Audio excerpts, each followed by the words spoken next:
ilalagay na natin yung sauce na ginawa natin kanina, Mare. Yung iba, hindi na siya naka-roll kasi natanggal. Masyadong makapal yung meat. Ilalagay na natin yung sauce.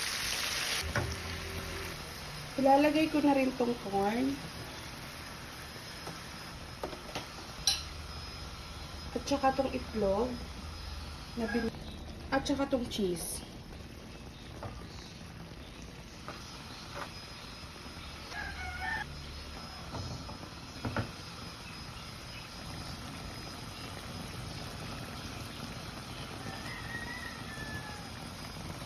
Ayan, pwede na yung mga man.